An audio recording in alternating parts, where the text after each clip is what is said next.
akan datang masanya dunia dilanda kekacauan, perang, kelaparan, krisis ekonomi, bahkan manusia kehilangan arah. Lalu tiba-tiba muncul seorang pria dengan kemampuan yang sangat luar biasa.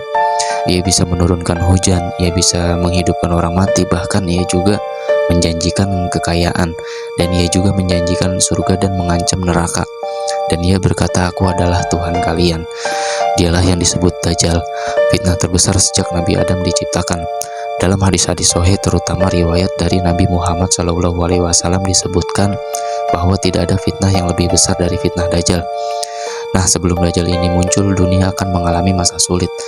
Dalam riwayat disebutkan akan ada 3 tahun kekeringan hebat. Langit tidak menurunkan hujan, tanaman mati, kelaparan melanda. Pada saat itu manusia dalam keadaan putus asa, dan di saat itulah Dajjal akan muncul. Menurut sebagian riwayat, ia muncul dari arah timur, dari wilayah Khurasan, sekarang wilayahnya Iran dan sekitarnya. Lalu ia akan diikuti oleh 70.000 orang Yahudi dari Isfahan. Awalnya ia mengaku sebagai nabi, lalu meningkat ia mengaku sebagai Tuhan. Dan yang paling mengerikan, ia membawa mukjizat palsu. Dajjal diberi kemampuan luar biasa oleh Allah sebagai ujian. Ia memerintahkan langit menurunkan hujan, hujan pun turun. Ia memerintahkan bumi menumbuhkan tanaman, tanamannya pun akan tumbuh. Dan ia juga membawa surga dan neraka. Padahal surga yang ia bawa sebenarnya neraka, dan neraka yang ia bawa sebenarnya adalah surga. Ia bahkan bisa membelah seseorang menjadi 2 lalu menghidupkannya kembali. Bayangkan jika kita hidup di masa itu, saat orang-orang lapar, saat keluarga kita menderita, lalu ada seseorang yang bisa memberi makan, kekayaan, keamanan di saat kekacauan memuncak, di saat kaum muslimin terdesak.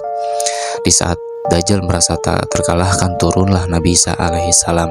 Dalam riwayat disebutkan beliau turun di Menara Putih di Damaskus. Beliau akan sholat bersama kaum muslimin yang dipimpin oleh Imam Mahdi. Kemudian Nabi Isa akan mengejar Dajjal. Dajjal pun akan lari ketakutan. Setiap kali ia melihat Nabi Isa, tubuhnya meleleh seperti garam terkena air. Akhirnya Dajjal dibunuh di pintu Lot, sekarang wilayahnya ada di Palestina. Fitnah terbesar dalam sejarah manusia pun akhirnya selesai dan berakhir.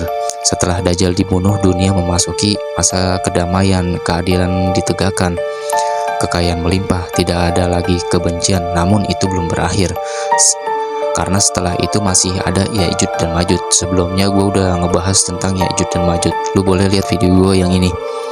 Nah, bayangkan jika hari itu datang dan kita hidup di masa itu, apakah iman kita cukup kuat? Ataukah kita akan tergoda oleh keajaiban dunia? Semoga Allah menjaga kita semua dari fitnah Dajjal. Karena Rasulullah SAW bersabda, tidak ada fitnah yang lebih besar sejak penciptaan Adam sampai hari kiamat selain fitnah Dajjal. Dan semoga kita termasuk orang-orang yang teguh, yang tidak tertipu oleh cahaya palsu, dan tetap memilih kebenaran meski dunia bergetar.